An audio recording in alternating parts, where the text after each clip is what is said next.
Hello guys, I am Mank and welcome to our channel Agriculture Universe. So today we are discussing about the most important topic from your BSc AG first semester first year, crop rotation, फसल चक्र. Okay, so let's begin.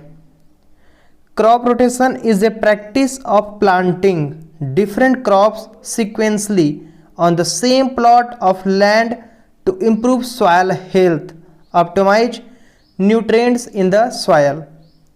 ये आपका definition है. मैं आपको समझाता हूँ crop rotation होता क्या है, फसल चक्र होता क्या है. फसल चक्र यानी कि जैसे हम लोग खेती करते हैं, ठीक है, हम लोग खेती करते हैं, फील्ड्स में क्रॉप्स को ग्रो कराते हैं, तो ये एक ऐसा सीक्वेंस है जिसमें हम अदल बदल के खेती करते हैं. मीन्स एक बार एक सीजन में दूसरा क्रॉप्स लगा दिए तो फिर नेक्स्ट सीजन में उसी फील्ड में उसी प्लॉट में हम किसी और क्रॉप्स को ग्रो कराते हैं. ठीक है, ये जो क्रॉप रोटेशन जो रोटेट हो रहा है, ठीक है, एक रोटेशन आप समझते हो कि जैसे आप क्लास वगैरह में पढ़ते हो रहे होंगे, class 10th 11th, it's mean जिसमें भी आप, ठीक है, तो उसमें एक रोटेशन का पीरियड चलता है. मीन्स कि आपका पर डे आप रोटेट होती रहती हैं सीड्स. ठीक है, तो इसी टाइप से ये आपका रोटेशन है. अब बात करते हैं हम डिफिनेशन से. तो crop rotation is a practice of planting. ठीक है, क्रॉप रोटेशन फसल चक्र एक प्रैक्टिस है. ठीक है, एक प्रैक्टिस है जिसे हम प्लांटिंग का, ठीक है, डिफरेंट क्रॉप सिक्वेंसली, अलग अलग प्रकार के क्रॉप्स को हम सिक्वेंसली क्या करते हैं, रोटेट करते हैं ऑन द सेम प्लॉट, एक ही प्लॉट में, ठीक है, of the land to improve soil health. ये हम करते क्यों हैं? ठीक है, ये क्वेश्चन यहाँ से उठ के आता है कि क्रॉप रोटेशन की आवश्यकता हमें क्यों पड़ रही है यार. ऐसे ही तो हमारे जो है, क्या हम क्रॉप्स को लगाएंगे तो ग्रो नहीं करेंगे? ऑफ कोर्स करेंगे, लेकिन क्या रहेगा कि आप सेम वैरायटी सेम फैमिली के जो क्रॉप्स एक बार फील्ड में ग्रो करा देंगे, फिर दोबारा उसी में ग्रो कराएंगे, तो उससे जो सॉइल की न्यूट्रिएंट्स रहती है वो अच्छे से मिक्स नहीं हो पाएगी उसमें, और ज़्यादा आपका जो क्रॉप्स हैं वो ग्रोथ नहीं करेंगे, आपको अच्छा प्रोडक्शन नहीं मिलेगा. इसलिए हम अलग अलग टाइप्स के डिफरेंट फैमिलीज के क्रॉप्स जो हैं अल्टरनेटली ग्रो कराते हैं. ठीक है, रोटेट करते हैं. Plot land to improve the soil health. इससे क्या होता है, आपकी जो सॉइल होती है, जो मिट्टी होती है, मृदा होती है, उससे उसकी हेल्थ जो है, उससे उसका जो हेल्थ होता है वो सही रहता है. मीन्स उससे उसकी प्रॉपर न्यूट्रिएंट्स मेंटेन रहती हैं, उसमें जितने भी न्यूट्रिएंट पाई जाती हैं. Optimize nutrients in the soil, वही बात है. फिर नेक्स्ट डेफिनेशन देखते हैं हम. The practice in which different types of crops, leguminous crops and non leguminous crops are grown alternately in the same field और soil is called crop rotation. ये आपका प्रॉपर डिफिनेशन है, इसको आप अच्छे से तैयार कर लेना, याद कर लेना. और याद क्या करना, आप समझ लेना ऐसे कि क्रॉप रोटेशन फसल चक्र जो है आपका ये प्रैक्टिस है जो कि हम एग्रीकल्चर में करते हैं, जहाँ डिफरेंट टाइप्स के क्रॉप्स, डिफरेंट टाइप्स के फसल को, जैसे लेगुमिनियस क्रॉप्स हो गया, नॉन लेगुमिनियस क्रॉप्स हो गया, अलग अलग हैं ये, तो इनको हम रोटेट करते हैं क्रॉप्स को. मीन्स अल्टरनेटली एक के बाद एक ग्रो कराते हैं. ठीक है, अपने सेम फील्ड, एक ही प्लॉट में. तो ये आपका एक क्रॉप रोटेशन मेथड है, फसल चक्र ये आपका एक मेथड है. इसके आगे बढ़ते हैं हम. प्रिंसिपल ऑफ क्रॉप रोटेशन, प्रधान क्या है आपके फसल चक्र का. ठीक है, इसमें फर्स्ट देखते हैं हम. The leguminous crops should be grown after non leguminous crops. जो आपके दलहनी फसलें हैं जिसे आप अपने खेतों में ग्रो कराते हैं, प्लांटिंग करते हैं, ठीक है, उसके बाद आपको नेक्स्ट सीजन में जो दलहनी फसलें नहीं हैं उनका प्लांटिंग करना है. ठीक है. सेकंड देखते हैं हम. More exhaustive crops should be followed by less exhaustive crops. It means जो आपके क्रॉप्स हैं जिसमें आपको ज़्यादा न्यूट्रिएंट्स देना पड़ता है, ज़्यादा फर्टिलाइजर का यूज़ करना पड़ता है, ठीक है, ज़्यादा एग्जेस्टिव क्रॉप्स हैं, इनको ग्रो करने के बाद, इनको प्लांटिंग लगाने के बाद, ठीक है, आप नेक्स्ट सीजन में लेस एग्जेस्टिव क्रॉप्स को ग्रो कराएंगे जिसपे कम यूज हो फर्टिलाइजर वगैरह का. ठीक है, इससे क्या होगा कि आपके जो फील्ड है, जो आपका खेत है, वो आपका प्रॉपर उसकी फर्टिलिटी जो रहेगी वो मेंटेन रहेगी. हाँ, ये मोस्ट इंपॉर्टेंट है फर्टिलिटी. ठीक है, ये इस बातों का आप ध्यान रखें कि खेत मीन्स फील्ड से, अब फील्ड का आप जो कल्टीवेट कर रहे हैं उसकी फर्टिलिटी मेंटेन रहे. ठीक है, लास्ट में मैं इससे रिलेटेड एक वर्ड बताऊंगा, उसे आप अच्छे से सुन लेना, काफ़ी ज़्यादा हेल्पफुल रहेगा ये आप इस वीडियो के लिए। नेक्स्ट देखते हैं हम deep rooted crops grown after shallow rooted crops. जो डीप रूटेड क्रॉप्स हैं, ठीक है, जो ज़्यादा गहरी फसल हैं, मीन्स गहरी जुताई वाले फसल हैं, उनके लिए गहरी जुताई करनी पड़ती है। उनको ग्रो करने के बाद हम जो सैलो रूटेड क्रॉप्स हैं, ठीक है, जिस पे ज़्यादा गहरी जुताई की आवश्यकता नहीं पड़ती है, उन क्रॉप्स को ग्रो कराएंगे, मीन्स अल्टरनेट एक्सचेंज करेंगे हम, ठीक है। नेक्स्ट देखते हैं हम long duration crops followed by short duration crops. जो ज़्यादा समय तक क्रॉप्स आपकी रहती हैं, जिनको हम फील्ड्स में ग्रो कराते हैं, प्लांटिंग कराते हैं, उसके बाद हमें चूज करना है नेक्स्ट सीजन में जो कम ड्यूरेशन में क्रॉप्स जिनको हम ग्रो करा सकें, ठीक है। ये आपका टोटली आप कुछ आप समझ पा रहे हो, उसे अल्टरनेट समझ पा रहे हो। क्रॉप रोटेशन का मतलब ही यही है, रोटेशन, ठीक है, रोटेट करना। इट मीन्स एक सीजन में जो हुआ है उससे दूसरे सीजन में थोड़ा सा चेंज रहे। फिर नेक्स्ट है आपका susceptible crops to must replace by resistant crops.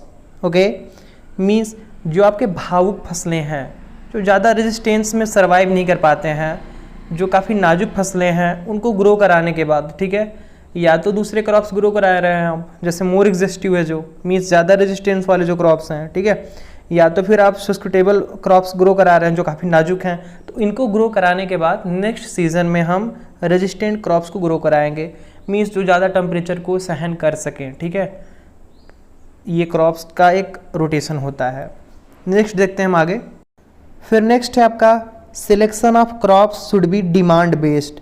Selection of crops, जिस फसल का आप चयन कर रहे हैं, शुड बी डिमांड बेस्ड, वह डिमांड बेस्ड रहना चाहिए। किसके हिसाब से? फील्ड के, सॉयल के, ठीक है, मीन्स सॉयल उसके लिए सूटेबल हो, बेनिफिशियल हो उस प्रॉपर क्रॉप्स के लिए जो आप ग्रो करा रहे हैं, ताकि अच्छा आपको प्रोडक्शन मिल सके। Okay, hope you understand. फिर नेक्स्ट आगे देखते हैं हम selection of crops should B problem based.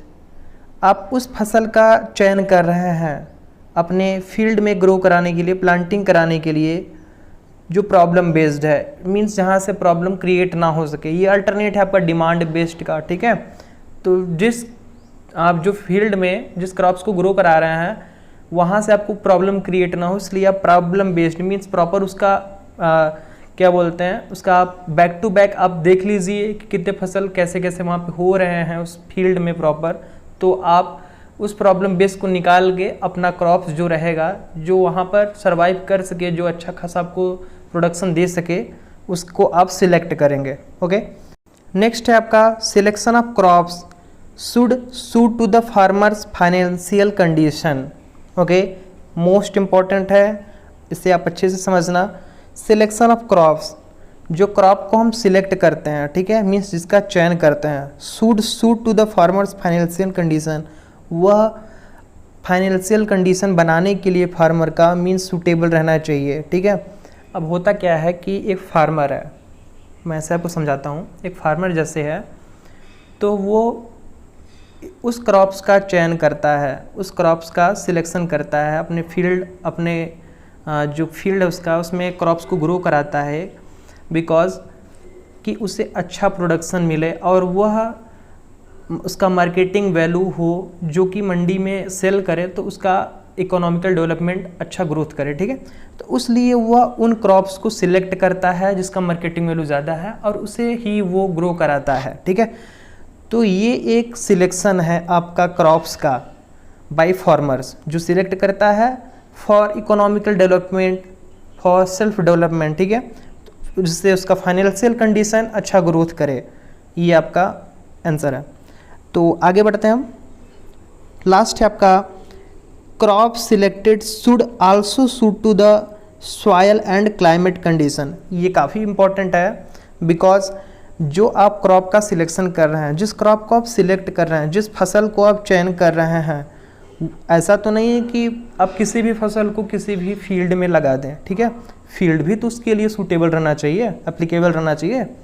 तो इसमें होता क्या है कि जिस फसल का आप चयन कर रहे हैं वह भी सॉयल को सूट करे। सूट करने का मतलब कि एप्लीकेबल हो, उस प्रॉपर मिट्टी, उस प्रॉपर मृदा में आपका वो जो फसल है, क्रॉप्स है, वह अच्छे से ग्रोथ करे, ठीक है। ताकि आपको अच्छा प्रोडक्शन मिल सके। एंड क्लाइमेटिक कंडीशन, ये भी आपका मेन इंपॉर्टेंट रोल रखता है, क्लाइमेटिक कंडीशन। और वहाँ का जो क्लाइमेटिक कंडीशन रहे उस प्लांट के, उस क्रॉप्स के फॉरएवर रहे, मीन्स कि उनके अनुसार रहे, ताकि उनका अच्छा प्रोडक्शन मिल सके, आपको अच्छे तरीके से वो ग्रोथ कर सके क्रॉप्स। तो ये आपका principle of crop rotation. Okay, hope आपको समझ में आया हो। आगे बढ़ते हैं। एडवांटेज ऑफ क्रॉप रोटेशन, आपके फसल चक्र का लाभ। ठीक है, क्या है आपका लाभ फसल चक्र करने से? ठीक है, तो इसे हम पढ़ेंगे। फर्स्ट है आपका मेंटेन सॉइल फर्टिलिटी, जिसे मैं पहले बता चुका हूँ कि आपको फर्टिलिटी के बारे में बताऊँगा क्रॉप रोटेशन से रिलेटेड, तो मैं आपको अच्छे से समझाता हूँ। मेंटेन सॉइल फर्टिलिटी, ठीक है, ऐसा कैसे हो जाता है? मीन्स क्या आप करते हैं कि फर्टिलिटी मेंटेन रहती है सॉइल की। तो क्रॉप रोटेशन अब जैसे बता चुका हूँ मैं आपको कि फसलों का आप जो अदल बदल के क्रॉप्स को लगाते हैं, ठीक है, ग्रो कराते हैं अपने फील्ड में, इससे क्या होता है कि आपकी जो सॉइल की फर्टिलिटी रहती है वो मेंटेन रहती है। अब ये ज़रूरी क्यों है सॉइल की फर्टिलिटी मेंटेन रहना? क्या मतलब है? मीन्स कि ऐसा भी है कि हम ज़्यादा फर्टिलाइज़र का यूज़ कर दें, ठीक है, ज़्यादा मैन्यूर मीन्स ज़्यादा फर्टिलाइज़र, ज़्यादा इरिगेशन करें, ठीक है, तो इससे क्या होगा कि आपके जो क्रॉप्स रहेंगे, मीन्स आपके जो फील्ड रहेगा उसकी धीरे धीरे सॉइल जो है फर्टिलिटी वो लॉस होने लगेगी। बिकॉज आप ज़्यादा से ज़्यादा जब फर्टिलाइज़र का यूज़ करेंगे तो धीरे धीरे सॉइल फर्टिलिटी उसकी ख़त्म होती जाएगी। और अच्छा प्रोडक्शन लेने के लिए, अच्छा प्रोडक्टिविटी लेने के लिए यह एक फार्मर करता है, ऐसा नहीं है कि नहीं करता, करता है, ठीक है। इसके डिसएडवांटेज ये हैं कि आप तो कर लिए, अच्छा प्रोडक्शन वहाँ से ले लिए, बट जो आपका नेक्स्ट जनरेशन आएगा, जो आपके बच्चे होंगे, ठीक है, जब वो ग्रो करेंगे उसी प्रॉपर फील्ड में, तो उनको अच्छा प्रोडक्शन नहीं मिलेगा। बिकॉज जब आपकी सॉइल फर्टिलिटी ही लॉस हो गई है तो आप कैसे वहाँ से प्रोडक्शन अच्छा ले पाएंगे, ठीक है। तो यही समझाता है कि अदल बदल के फसलों को लगाना, क्रॉप रोटेशन करना, ठीक है, इससे आपकी जो सॉइल फर्टिलिटी रहेगी वह मेंटेन रहेगी, ठीक है। सेकंड है आपका improve physical condition of soil.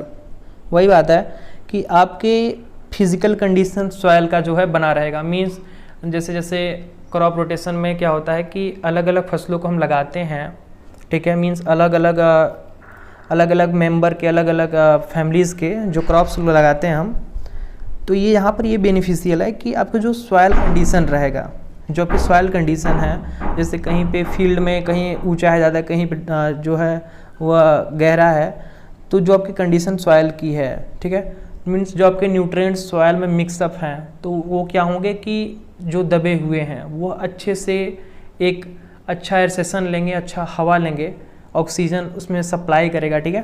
तो क्या होगा कि आपके जो फिजिकल कंडीशन है सॉइल की वो मेंटेन रहेगी। थर्ड है आपका minimize risk of plant disease and insects.